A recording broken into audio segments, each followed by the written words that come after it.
ओम साईं राम, जय साईं राम। अब तक आपने सुना कि शिरडी में आए उस अनजान फकीर ने किस तरह लोगों के दिलों में श्रद्धा की पहली लौ जलाई। लेकिन जहाँ श्रद्धा जन्म लेती है वहीं उसकी परीक्षा भी शुरू हो जाती है। इस परीक्षा की कहानी ही एपिसोड 3 है।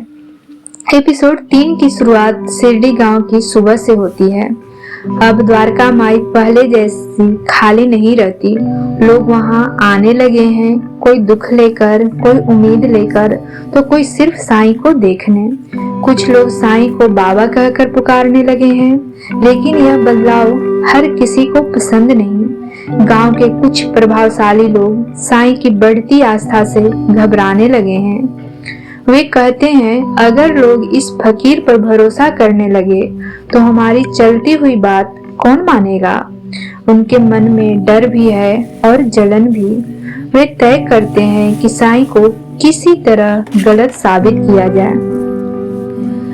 इसी बीच एक गरीब माँ अपने बीमार बच्चों के लेकर द्वारका माई आती है। बच्चा तेज बुखार में तड़प रहा है। माँ रोते हुए कहती है, बाबा मेरे बच्चे को बचा लो। साईं बच्चे के सिर पर हाथ रखते हैं। वे कोई चमत्कार नहीं दिखाते, बस शांति से कहते हैं, डरो मत। धीरे धीरे बच्चे की हालत सुधरने लगती है। यह दृश्य देखकर लोगों का विश्वास और गहरा हो जाता है।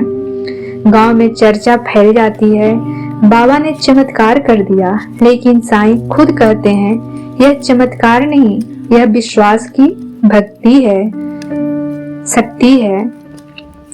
कुछ लोग इस बात को समझते हैं, लेकिन कुछ लोग इस ढोंगी बताते हैं। साईं के विरोधी अब खुलकर सामने आते हैं। वे तय करते हैं कि साईं की कठिन परीक्षा ली जाएगी। वे जानबूझकर द्वारका माई में अशांति फैलाने की कोशिश करते हैं, लेकिन साईं न क्रोधित होते हैं न डरते हैं। वे बस सब कुछ शांत भाव से देखते हैं। एक भक्त जो साईं पर पूरा विश्वास करता है, वह यह सब देखकर क्रोधित हो जाता है। वह कहता है, बाबा आप कुछ क्यों नहीं कहते, गलत का जवाब क्यों नहीं देते। साईं मुस्कुराते हैं और कहते हैं, सबूरी सबसे कठिन होती है, जब हम सही होकर भी चुप रहते हैं। यह वाक्य भक्त के दिल में घर कर जाता है। एपिसोड 3 में एक ऐसा पल आता है कि जहां एक व्यक्ति अपना स्वार्थ छोड़कर किसी और की मदद करता है।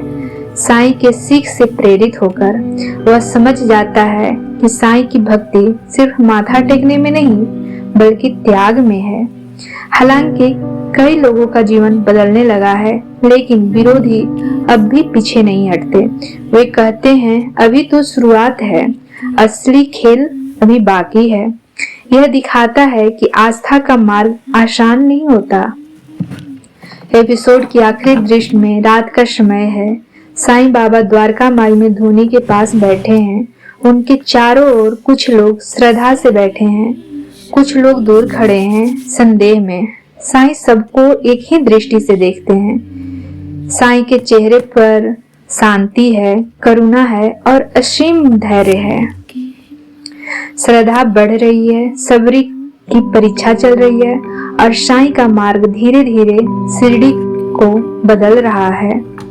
यह थी मेरे साईं, श्रद्धा और सबरी एपिसोड 3 की पूरी कहानी। अगर आपको यह कहानी अच्छी लगी हो तो वीडियो को लाइक करें, चैनल को सब्सक्राइब करें और कमेंट में ओम साईं राम जरूर लिखें। ओम साईं राम।